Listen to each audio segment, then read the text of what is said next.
Nosotros latinoamericanos, habitantes de este territorio de variados climas, de grandes tesoros en flora y fauna, hijos de una madre patria, América, igualmente bondadosa en ideas, en riquezas naturales, en historia y tradiciones. Como latinoamericanos compartimos con nuestros países hermanos necesidades, problemas, condiciones económicas, sociales y políticas. Estamos en posición desventajosa en relación con otros pueblos, producto de la dominación y dependencia. Nos compran barato y nos venden caro. Compartimos también una historia de pérdida y ocultamiento de nuestras raíces, de nuestra identidad.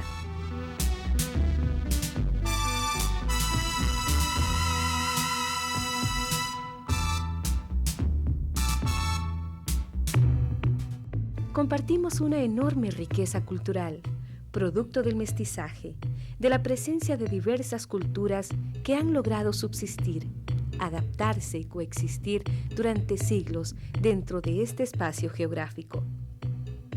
¿Quién es usted? ¿Quién soy yo? ¿Quiénes somos nosotros los costarricenses? Indios, negros, chinos, españoles, italianos, criollos, mestizos.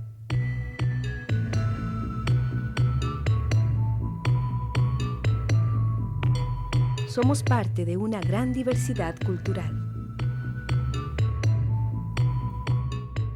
Porque además entre los indios existen diferentes pueblos. Los negros descienden de diferentes pueblos negros. Los chinos provienen de diferentes regiones y los mestizos son igualmente diversos en su procedencia, según su herencia, las regiones y las actividades productivas a las que se dediquen. ¿Qué es lo que hace a una persona reconocerse como miembro de una sociedad, de un pueblo? Un conjunto de conocimientos, ideas, normas, valores, técnicas, costumbres compartidas, es lo que le da esa idea de pertenencia al ser humano. Sentirse incluido, ser parte de algo, tener una identidad. Ese conjunto de principios que necesita todo ser humano, todo pueblo, para poder existir y desarrollarse es lo que se conoce como cultura. Cada sociedad posee una cultura.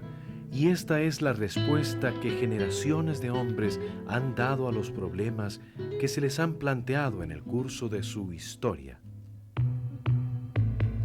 De tal manera que cada pueblo, cada grupo, tiene diferente cultura o diferencias culturales, determinadas en cada país también por la educación, los medios de información y comunicación, las prácticas productivas, en fin, por la vida cotidiana. La cultura es algo que se lleva dentro, una certeza, un patrimonio de datos compartidos. Aun si todos los productos del hombre fueran destruidos, las personas podrían reconstruirlos, ya que el lugar principal donde se encuentra la cultura es en la memoria. Así es como se transmite la herencia, una herencia no genética sino social, específicamente humana. Una herencia que le da ese sentido de pertenencia a cada ser humano, esa seguridad de ser parte de algo mayor, de no estar solo. No hay culturas buenas o malas, superiores o inferiores, solo diferentes. Tan importantes y válidas son las culturas negras como las indias, las chinas, las mestizas o las europeas. Cuando consideramos inferior o ignoramos una cultura, desconocemos sus aportes, los subestimamos, les negamos sus derechos como seres humanos y como pueblos. Y sobre todo, nos perdemos la posibilidad de aprender de ellos, de conocer y disfrutar de la gran riqueza de otras ideas, de otras formas de concebir el mundo. La identidad auténtica de un pueblo solo puede encontrarse en el conocimiento de su propia cultura, de su historia, de sus raíces, reconociendo los aportes que otros le han dado y que él reconoce como suyos. Nuestra cultura y nuestra identidad son productos históricos que incorporan los aportes de muchas mujeres y hombres, de muchos pueblos a lo largo del tiempo. Como si se tratase de una ventana a nuestro ser, abramos el libro de nuestra herencia.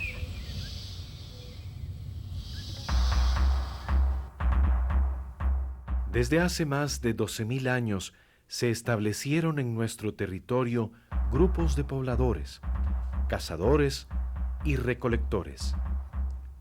Durante todos esos años fueron desarrollando las diferentes actividades productivas, la lengua, la cultura, las instituciones sociales, las estructuras de poder, los valores, la educación. Nuestro país se encontraba totalmente habitado y organizado en 14 cacicazgos cuando llegó la conquista española, motivada principalmente por intereses económicos, políticos y religiosos. Los españoles cifraron sus energías en saquear las enormes riquezas que encontraron, y en el desarrollo de esa empresa atropellaron de múltiples maneras a los pobladores americanos. Impusieron su religión, su lengua y su cultura, tratando de hacer desaparecer las lenguas indígenas, las religiones autóctonas, la arquitectura, la ciencia, los conocimientos. Los despojaron de sus territorios, ignorando su concepción del mundo, su convivencia con la naturaleza. Los sometieron a diferentes formas de explotación e impusieron una ideología racista. A partir de esa época, hubo una reducción de la población. De 400.000, hoy solo quedan 30.000 indígenas. Actualmente, los pueblos indígenas viven aislados, en territorios de difícil acceso. Pero este aislamiento se extiende también al plano social, económico, cultural y político. En este momento, los pueblos indios ocupan tan solo una pequeña parte del territorio que perteneció a sus antepasados. Solo la resistencia heroica, la lucha por la sobrevivencia y la defensa de su cultura han hecho posible hasta nuestros días la existencia de 8 diferentes pueblos indios. También como consecuencia de la llegada de los europeos a América, vienen los negros, traídos de África, como mano de obra esclava para trabajar en las minas, las plantaciones de azúcar, banano y cacao. El llamado descubrimiento también significó el establecimiento de relaciones de dominación y opresión de 3 continentes, Europa, América y África. Estos negros traídos a América provenían de 19 pueblos diferentes, lo que significó una gran diversidad cultural dentro de los mismos negros. Llegaron a nuestro país en 3 momentos distintos. Los primeros en el siglo XVI, que venían con los conquistadores en condición de esclavos y que fueron obligados a habitar la región de Cartago llamada la Puebla de los Pardos. El segundo contacto se da en el siglo XVIII, con las invasiones de los zambos mosquitos, quienes saqueaban periódicamente el Valle de la Estrella y que establecieron relaciones comerciales con los hacendados de la zona de Matina. Y el tercer momento, y el más importante por su número, su impacto, su significado y permanencia, se produce entre 1879 y 1921, luego de la abolición de la esclavitud en Jamaica. Se produce entonces un éxodo de la población negra jamaiquina que decide trasladarse a Costa Rica para trabajar en la construcción del ferrocarril y en las plantaciones de banano en el Atlántico. Este grupo se mantuvo unido a costumbres, valores, idioma que trajeron de su país de origen y se concentró desde entonces en la zona atlántica de Costa Rica. Al igual que los pueblos indios, los negros han experimentado la opresión cultural, la discriminación social y económica. La subestimación de sus aportes tanto en el desarrollo de la economía nacional, gracias a su fuerza de trabajo, su aporte en la música, la tradición oral y su participación en las luchas sociales por la reivindicación de los derechos de los trabajadores. Actualmente la provincia de Limón, en donde se concentra gran parte de las poblaciones indias y negras, se caracteriza por su marginalidad, por su pobreza, por la escasa atención gubernamental, por el desempleo, por la escasez de servicios y por las pésimas condiciones de vivienda, a pesar de que en ella se encuentra el principal puerto del país, por el que entran y salen las mayores riquezas y el grueso de nuestros productos de exportación, y por lo tanto, de nuestras divisas. Son muchos los inmigrantes de otras nacionalidades que comparten nuestro suelo, nuestro clima, nuestra sociedad y cuyos hijos son ahora también costarricenses. Chinos, italianos, chilenos, argentinos, guatemaltecos, panameños, ecuatorianos, bolivianos. Todos ellos con sus costumbres, con sus ideas, con sus experiencias, con sus formas de expresarse enriquecen nuestra sociedad y nuestra cultura. Para los chinos, Punta Arenas fue la puerta de entrada a tierras costarricenses. Contratados para trabajar en la construcción del ferrocarril al Atlántico, para tareas agrícolas o para el servicio doméstico, llegaron en la segunda mitad del siglo pasado. Sus importadores estaban obligados a darles alimentación, hospedaje, 3 vestidos de manta y 5 colones al mes.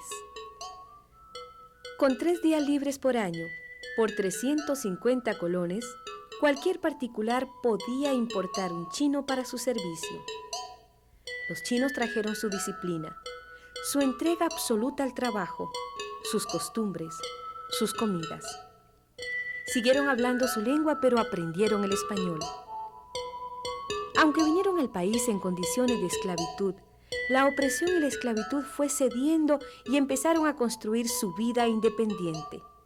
Restaurantes, hoteles, negocios de abarrotes y lavanderías les permitieron en muchos casos ir acumulando pequeñas fortunas. También los italianos llegaron a nuestro país como mano de obra para la construcción del ferrocarril al Atlántico. A finales del siglo pasado llegó el primer grupo proveniente de la provincia italiana de Mantua. Posteriormente se sucedieron nuevas inmigraciones de hombres y mujeres que se adentraron como pioneros en nuestro territorio. Muchos de esos trabajadores, diezmados por la enfermedad y el trabajo inhumano, en una época en que no existían garantías sociales de ningún tipo, dejaron huellas imborrables en la vida nacional. La mayoría de los costarricenses somos mestizos. Ese producto heterogéneo, mezcla de colores, credos, ideas, valores y costumbres. Somos ese conjunto de experiencias y luchas compartidas. Somos esa historia. Veámonos en el espejo. Miremos nuestras familias, nuestros gustos, nuestra comida, nuestras historias, nuestra música. ¿Qué de todo eso ha nacido en nuestro suelo? ¿Qué es producto de la influencia cultural moderna? ¿Qué de todo eso es producto histórico y mestizo? ¿Quiénes somos? ¿Cómo desarrollar una identidad auténtica, real, propia, que nos caracterice y no nos masifique? La convivencia, el respeto mutuo, la solidaridad, el orgullo por lo nuestro, la valoración de la cultura india como raíz y el reconocimiento de los aportes de otros pueblos, de otras culturas. Son solamente el principio, la base para construir una sólida y auténtica identidad nacional que nos permita encontrar soluciones propias, patrióticas, latinoamericanas a nuestros problemas, a nuestras necesidades.